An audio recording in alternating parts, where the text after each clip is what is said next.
할렐루야. 얼마 전 일입니다. 최근 일이에요. 대전역 지하철역에서 있었던 일입니다. 보이스피싱 조직원이 80대 어른에게 전화를 걸어서 지금 당신 계좌가 해킹을 당해서 돈이 빠져나가니까 빨리 현금을 찾아서 지하철역 물품 보관함에 넣으라는 지시였습니다.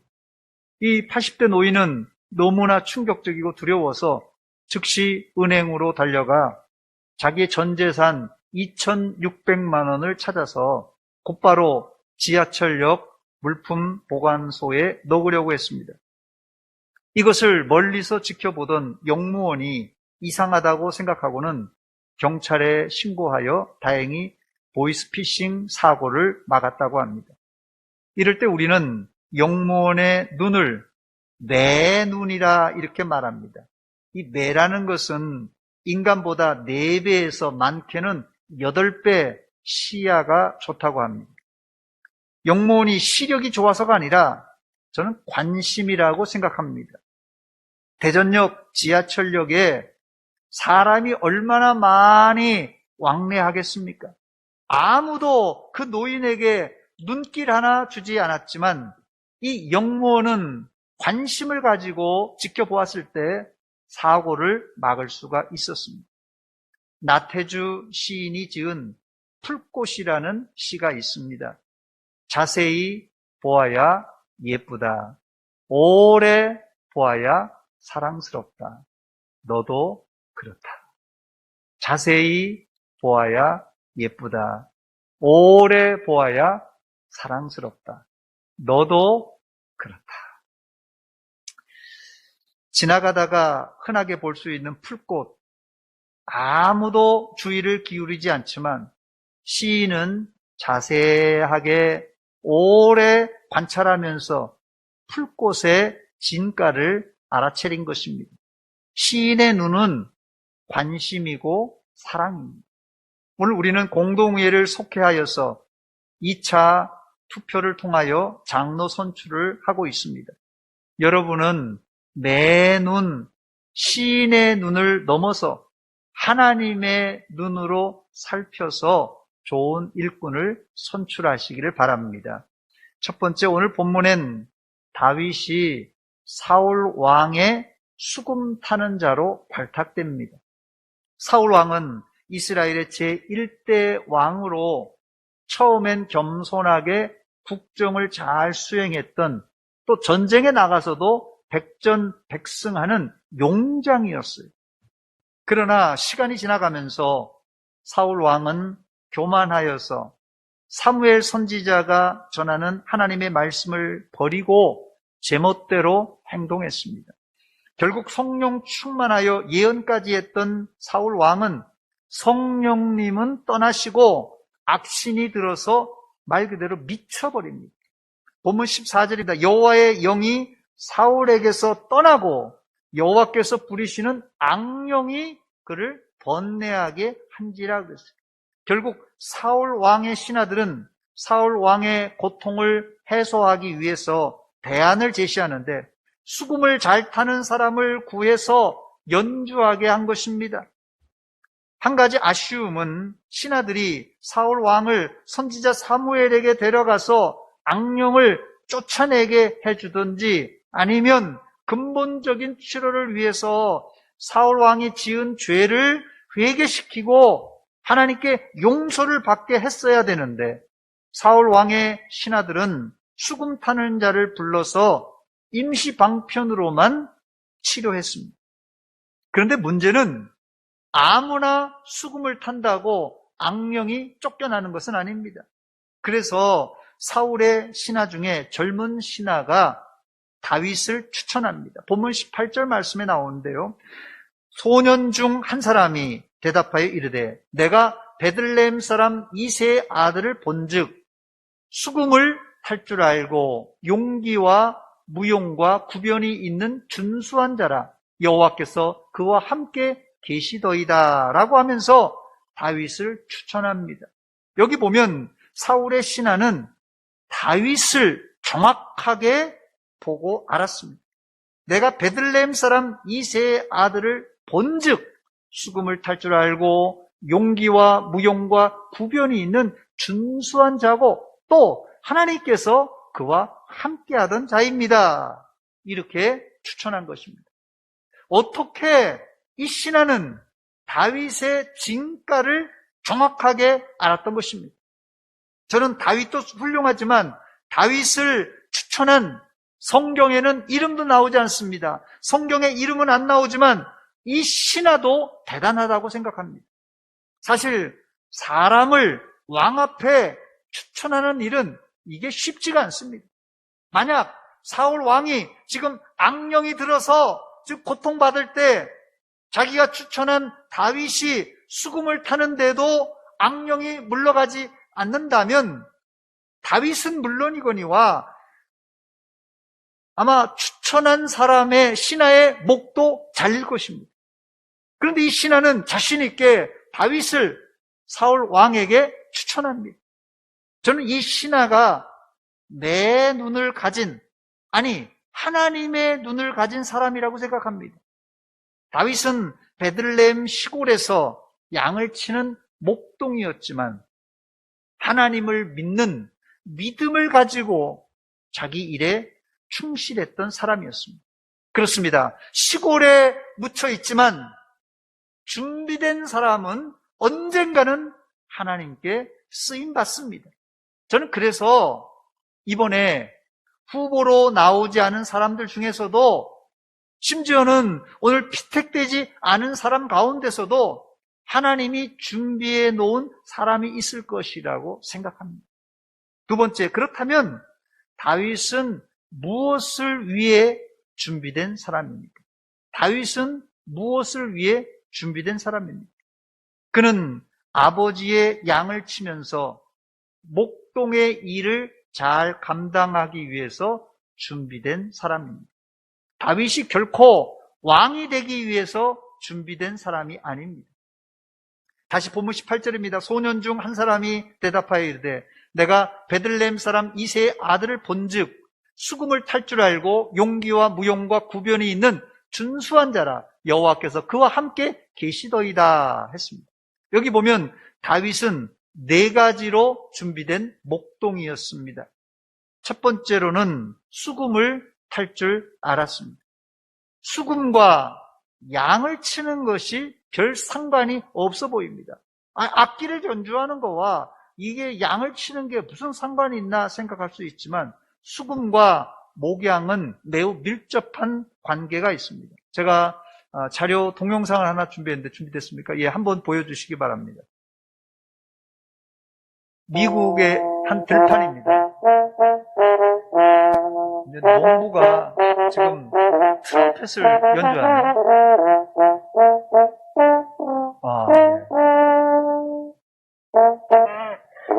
예. 지금 소 소리가 들립니까? 저 트럼펫을 부니까 저 소들도 음메 지금 저 화답을 하고 있습니다. 매일같이 저렇게 트럼펫을 분다고 그래요.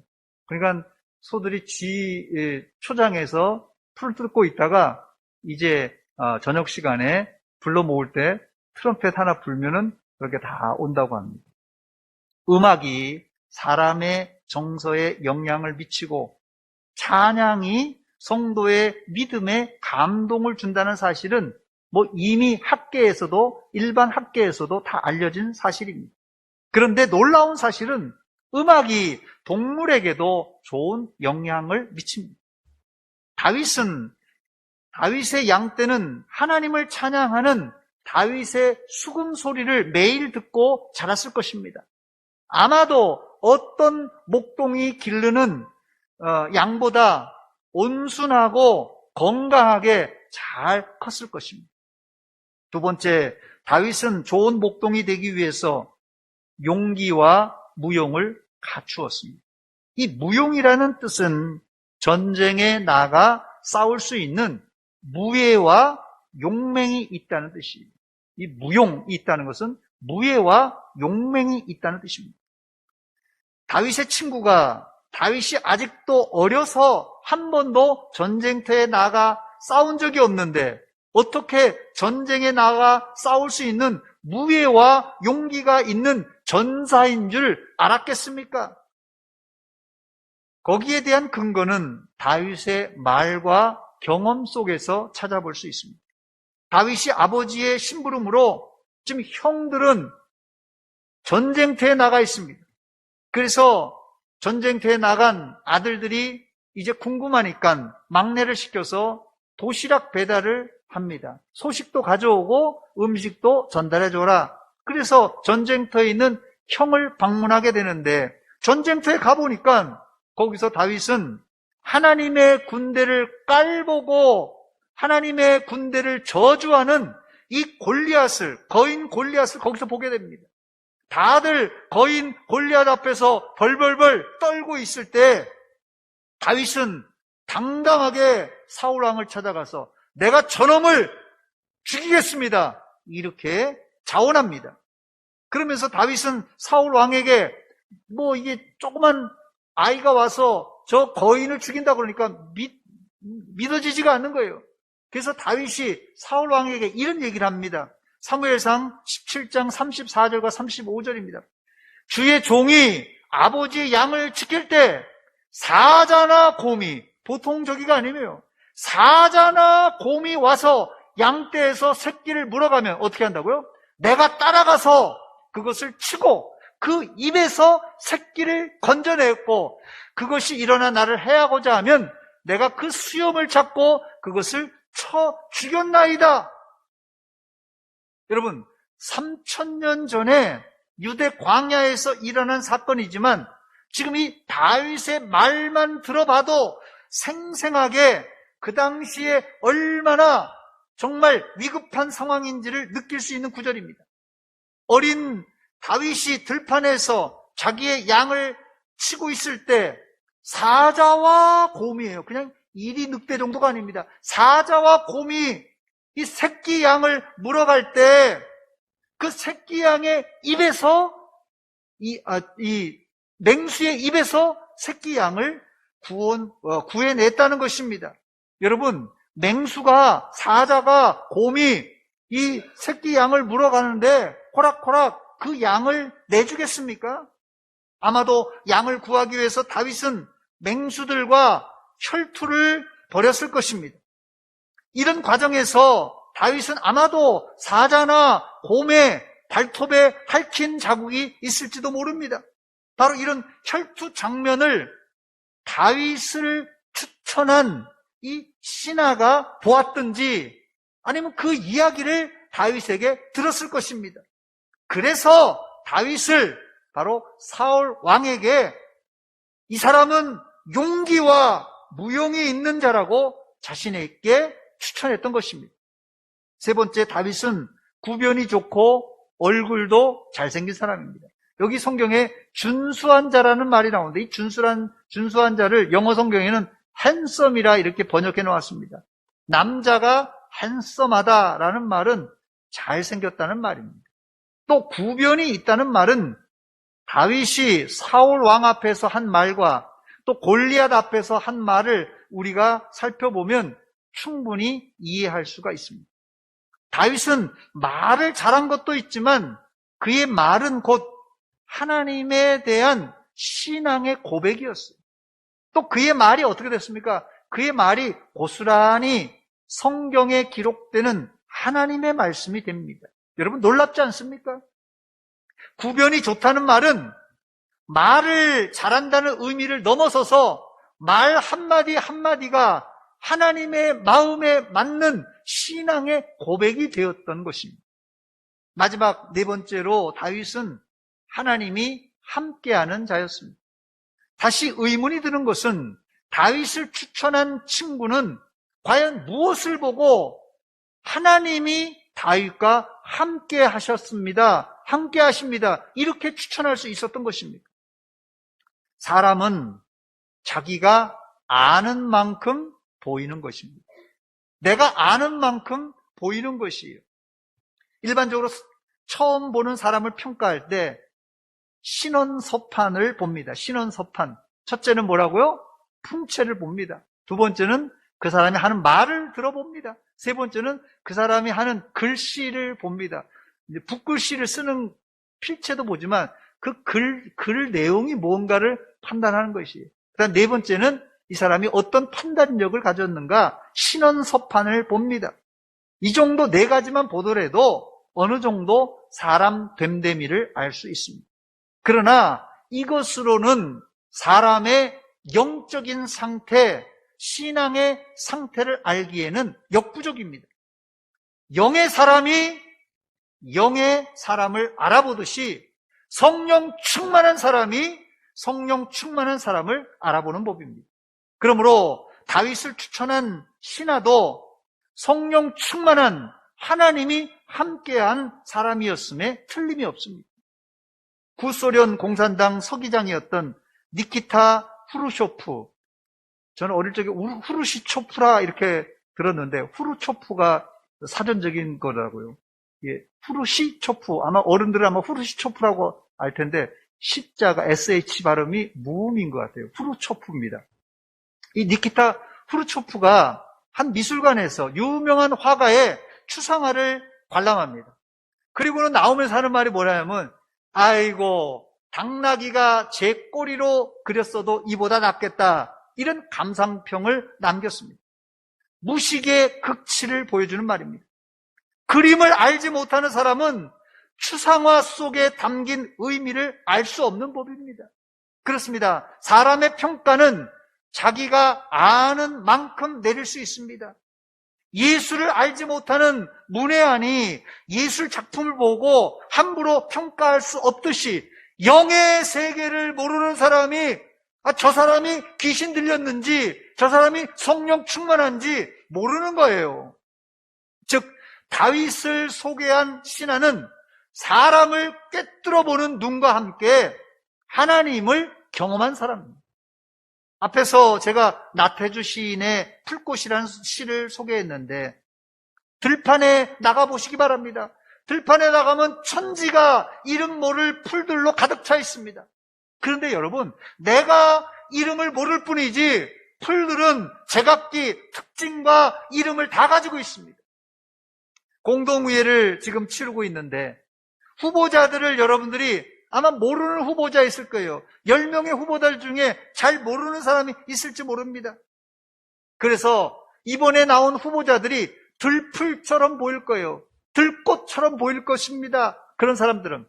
그러나 기도하며 사랑의 마음으로 자세히 들여다보면 각자 이름이 있고 또 각자 꽃이 있고 각자 사역의 열매도 있는 분들이에요. 10명의 후보자들이 저는 우리 대전 서문교회 얼굴이라고 생각이 돼요. 물론 후보자로 안 나오신 분들도 훌륭한 분들 많습니다. 여러분 자세히 보면 그 사람의 또 이름이 있고 그 사람의 꽃이 있고 그 사람의 열매도 있습니다. 세 번째, 그렇다면 처음에 선지자 사무엘과 다윗의 아버지 이새와 형들은 다윗의 참 모습을 왜 몰랐을까요? 그 이유는 딱 한 가지입니다. 겉모습만 보고 왔기 때문에 겉모습만 보고 실수한 거예요, 사실은. 사실 선지자 사무엘도 처음엔 이새의 장남이었던 엘리압을 보고 그 용모에 압도가 되어서 큰 형에게 기름을 부을 뻔했습니다. 사무엘상 16장 6절입니다. 그들이 오매 사무엘이 엘리압을 보고 마음에 이르기를 여호와의 기름 부을 자가 과연 주님 앞에 있도다. 사무엘 선지자도 엘리압의 외모를 보고 실수할 뻔했습니다. 다윗도 성경에 잘생겼다고 기록하고 있는데 아마 다윗의 형 엘리압도 잘생겼던 모양입니다. 이럴 때 하나님의 사람도, 심지어는 하나님의 사람도 헷갈릴 수 있습니다. 또 다윗의 아버지 이새도 막내 아들 다윗의 진가를 몰랐습니다. 이새는 사무엘 선지자가 아들들을 초청하여 제사를 드리고 함께 식사하자 이렇게 초대했는데도 아예 다윗은 초청 대상에서 제외시켜버렸습니다. 사무엘상 16장 11절입니다. 또 사무엘이 이새에게 이르되 내 아들들이 다 여기 있느냐? 이새가 이르되 아직 막내가 남았는데 그는 양을 지키나이다. 이새의 생각에 형들은 선지자와 식사를 할 수 있지만 다윗은 아직 어려서 이런 자리에 참석할 자격조차도 없다고 생각했던 것입니다. 이새가 사용했던 이 막내라는 단어는 히브리어로 콰탄이라는 단어입니다. 여기 정관사 하를 붙여서 하카탄 혹은 하카톤이라 이렇게 부르는데요. 작은, 어린, 별로 중요하지 않은 이런 뜻이 막내란 뜻입니다. 아버지조차 다윗을 별로 중요하게 생각하지 않았다는 뜻입니다. 그렇다면 어떻게 사무엘 선지자는 다윗이 하나님의 기름 부음 받을 자라는 것을 알게 되었습니다. 방법은 딱 한 가지입니다. 하나님의 말씀에 귀를 기울여 들었기 때문에 그렇습니다. 사무엘상 16장 7절입니다. 여호와께서 사무엘에게 이르시되 그의 용모와 키를 보지 말라. 내가 이미 그를 버렸노라 그랬습니다. 내가 보는 것은 사람과 같지 아니하니 사람은 외모를 보거니와 나 여호와는 중심을 보느니라 그랬습니다. 이 하나님의 세미한 음성에 귀를 기울이지 않았다면 사무엘도 장남 엘리압에게 기름을 부을 뻔했습니다. 7명 모두 다 하나님이 아니라고 하시니까 결국은 사무엘은 보잘것없지만 막내 다윗을 불러오게 한 것입니다. 그리고는 하나님 말씀에 따라 다윗에게 기름을 붓습니다. 사무엘상 16장 12절입니다. 이에 사람을 보내어 그를 데려오매 그의 빛이 붉고 눈이 빼어나고 얼굴이 아름답더라. 여호와께서 이르시되 이가 그니 일어나 기름을 부으라 그랬습니다. 사무엘 선지자도 하나님의 뜻을 알려면 하나님의 세미한 음성에 귀를 기울여야 합니다. 선지자도 하나님의 말씀에 귀를 기울여야 하나님의 뜻을 알 수 있습니다. 네 번째, 다윗은 기름 부음 받은 이후에 여호와의 영에 크게 감동됩니다. 여호와의 영에 크게 감동됩니다. 사무엘상 16장 13절입니다. 사무엘이 기름 뿔병을 가져다가 그의 형제 중에서 그에게 부었더니 다윗에게 부었더니 그날 이후로 다윗이 여호와의 영에게 어떻게 해요? 크게 감동됩니다. 크게 감동되었습니다. 다윗은 양을 치면서 경건한 목동이었습니다. 또 하나님의 영으로 감동된 사람이었어요. 그러나 다윗은 사무엘 선지자로부터 기름 부음 받은 이후에 여호와의 영에 어떻게 해요? 크게 감동된 성령 충만한 사람이 됩니다. 여러분, 성령을 받았다는 것과 성령이 충만하다는 것은 이건 다른 이야기입니다. 원칙적으로 예수 믿는 사람들에게는 누구나 성령님이 함께 하십니다. 그러므로 여러분들은 모두 성령 받은 사람입니다. 아멘입니까? 예수 믿는 사람들은 원칙적으로 다 성령 받은 사람들이에요. 물과 성령으로 거듭난 사람입니다. 예수 믿는다는 것은 물과 성령으로 거듭났다는 뜻이에요. 그래서 성령님이 내 안에 계시다는 뜻이에요. 그러나 모두가 성령 충만한 것은 아닙니다. 다윗도 마찬가지였어요. 그가 평소에도 하나님과 함께하는 성령의 사람이었지만 충만까지는 아니었어요. 그런데 사무엘 선지자가 이제 기름을 부었을 때 성령 충만을 크게 체험하게 되는데, 여기 보니까 그날 이후로 기름 부음 받은 이후로 다윗이 여호와의 영에 크게 감동되었다고 말합니다. 초대교회 7집사를 선출하는 3가지 기준을 제가 지난번에도 말씀드렸는데, 성령과 지혜가 충만하여 칭찬받는 사람 7을 택하자고 그랬어요. 성령과 지혜가 충만하여 칭찬받는 사람 7. 여기 3가지 조건 중에 제일 먼저 나오는 것이 성령 충만입니다. 앞서 말씀드렸듯이 용기와 무용과 구변과 그리고 준수한 부분이 설령 부족할지라도 양보할 수 없는 부분이 있는데 바로 이 성령 충만입니다. 다섯 번째, 끝으로 저는 사울 왕이 실패한 원인에 대해서 말씀드리고 설교를 맺도록 하겠습니다. 제가 결혼하겠다는 젊은이들이 저에게 찾아오면 최소한 1시간은 결혼에 관한 이런 특강을 해줍니다. 결혼에 관한 이 성경적인 이론과 실제를 가르치는데, 이 교훈의 마지막 부분에는 제가 항상 결혼하려고 오는 이 젊은 이들에게 이혼에 관해서 가르칩니다. 막 결혼하는 사람들에게 이혼이란 이야기가 쉽지가 않지만, 이 이야기를 해주는 이유는 요즘 백신을 맞지 않습니까? 백신을 맞으면 어때요? 좀 아프지 않습니까? 뭐 이틀, 3일 동안 아픈 분도 있는데, 이 백신을 맞는 것처럼 결혼하기 전에 미리 이혼에 관한 백신을 맞아두면 험악한 상황까지 갈지라도 다시 생각할 수 있는 여지가 있기 때문에 그렇습니다. 이왕 임직받은 중직자들과 새로 피택될 분들에게 말씀드립니다. 왜 사울 왕이 하나님에게 쓰임받다가 하나님으로부터 버림받아 악신이 들고 나중에는 비참하게 전쟁터에서 죽게 되는 것입니다. 왜 그런 거예요? 그 이유는 사무엘상 15장 23절과 26절에 나옵니다. 제가 26절을 읽어드립니다. 사무엘이 사울에게 이르되 나는 왕과 함께 돌아가지 아니하리니 이는 그 이유는 왕이 여호와의 말씀을 버렸으므로 여호와께서 왕을 버려 이스라엘 왕이 되지 못하게 하셨습니다 라고 말하고 있습니다.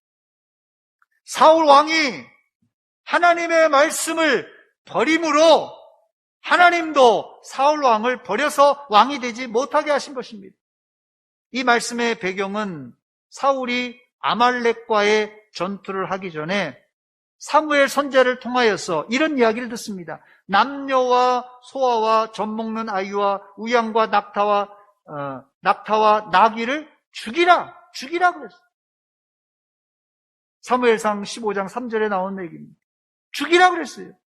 그래서 남녀와 소아와 젖먹는 아이와 우양과 낙타와 나귀를 죽이라 그랬어요. 이게 좀 너무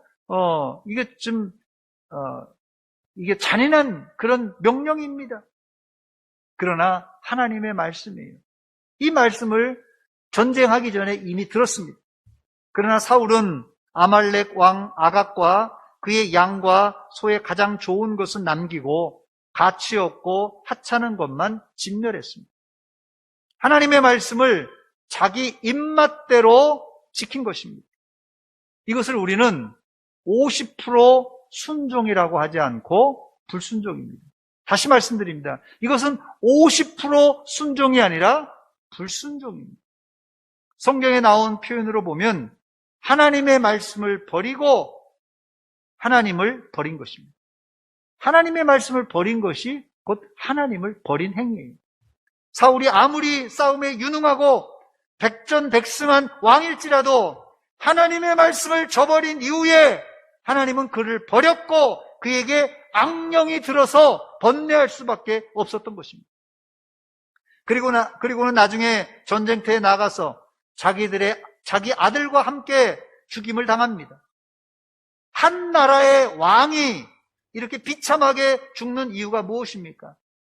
그 이유는 딱 한 가지입니다. 하나님께 버림받았기 때문에 그렇습니다. 사무엘상 15장 11절과 35절에 하나님은 사울을 왕으로 세우셨음을 후회한다 두 번이나 반복해서 후회한다는 이야기를 하셨습니다. 예수님의 제자 중에도 가룟 유다는 후회되는 인생이 되었고 심지어 예수님께 너는 차라리 나지 않았더라면 더 좋을 뻔한 인생이었다는 이야기를 들었습니다. 사울 왕과 가룟 유다가 평범한 사람이었다면 별 상관없지만 사울은 왕이고 가룟 유다는 사도입니다. 그렇기 때문에 문제가 되는 거예요. 이번에 선출될 중직자들은 물론이거니와 이미 선출된 교회 일꾼들은 후회되는 일꾼이 되지 않고 오히려 저 장로님이 우리 교회 장로님이 아니었더라면 어떻게 되었을까? 저 권사님이 우리 교회 권사라는 것이 나는 자랑스럽다. 저 집사님이 봉사하는 거 보니까 정말 신실하고 충실한 분이다 라는 이런 소리를 들을지언정 장로가 되더니 사람이 변했어. 집사, 권사가 되더니 사람이 달라졌어 라는 소리를 들어서는 안 될 것입니다. 말씀을 마칩니다. 여러분 혹시 고정관념이란 이야기를 들어보셨습니까? 고정관념. 요새는 고정관념을 다르게 해석하더라고요. 저희 시대하고 다르게 고정관념을 다른 식으로 해석하는데 그 뜻이 뭔지 아십니까? 고정관념을 고장난 관념이라 이렇게 해석하더라고요. 하나님의 사람 사무엘도 처음엔 다윗의 큰형 엘리압을 보고 하나님의 선택한 사람이라 이렇게 생각했습니다. 왜 그랬다고요? 고장난 관념 때문에, 세상의 관념 때문에 착각한 것이에요. 선지자 사무엘도 첫눈에 사람을 잘못 봤다면 저와 여러분은 어떻겠습니까? 한번 봐서는 잘 모르는 거예요. 우리도 충분히 실수할 수 있고 사람을 잘못 볼 수 있습니다. 지난주 2명의 장로님이 피택되셨는데 오늘은 나머지 4분을 더 선출하려고 합니다.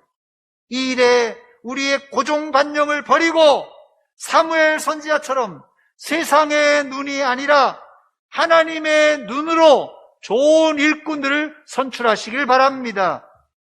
교회 장로를 뽑는 일은 단순히 개인의 영광을 위해서가 아니라 이 일엔 우리 교회, 우리 대전 서문교회 공동체의 미래가 달려있는 일입니다. 우리의 손으로 좋은 장로를 선출하여 하나님께 영광 돌리고 우리 교회는 든든하게 세워지는 귀한 계기가 되시기를 주의 이름으로 축원합니다. 기도하겠습니다. 하나님 우리 아버지 은혜와 사랑 감사드립니다. 이 아침에 저희들에게 말씀으로 은혜 주신 것 감사합니다. 하나님 우리가 공동의회를 속해서 이제 2차 투표를 하는 가운데 있습니다. 하나님 저희들 1차에도 좋은 결과가 있었는데 2차에 마지막이 합력하여 선을 이룰 수 있는 좋은 공동의회가 되게 하여 주시옵소서. 하나님 그리하여서 하나님께 영광이고 우리 교회가 든든하게 세워지며 코로나 이후에 주실 은혜와 부흥을 체험케 하여 주시옵소서. 예수님의 이름으로 기도하옵나이다. 아멘.